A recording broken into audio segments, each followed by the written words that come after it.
Senior leadership within the Ministry of Education met on Tuesday, June 6 at the National Housing Corporation's conference room to discuss and review the policies outlined in the Government of St. Kitts and Nevis Ministry of Education 2017-2021 Education Sector Plan, ESP.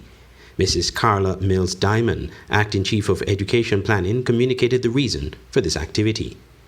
The Education Sector Plan is really supposed to be the blueprint that is governing what is happening in education over a certain period. The period for this current sector plan is actually 2017 to 2021. But because of the pandemic, we had to forego a number of the activities. And as a result, we're here to take stock.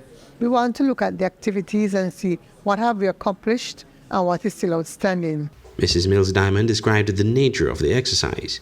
And having looked at the background, we would have come up with exactly where the strategies and plans and policy issues that were addressed in the sector plan, where they came from. Sharing the subsequent steps, Mrs. Mills Diamond conveyed that the plan will be analyzed to see what has been accomplished thus far. Today, we really just went to the resensitization, the background, the overarching goals. There are 3 overarching goals, which is access and participation, quality and relevance of education, and governance matters, including planning, management, and leadership.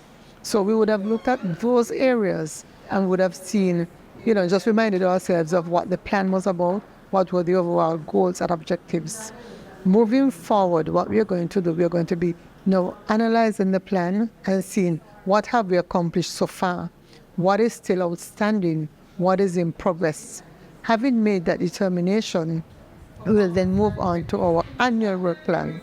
And our annual work plan will help us to prioritize those program areas and strategies that were actually not completed. So once that is done, we move from the annual work plan to having a sort of mini strategic plan depending on how many program areas are still outstanding. And then that will move on to inform what we are going to do for the next 5 years. I'm Andre Huey for SKN Newsline.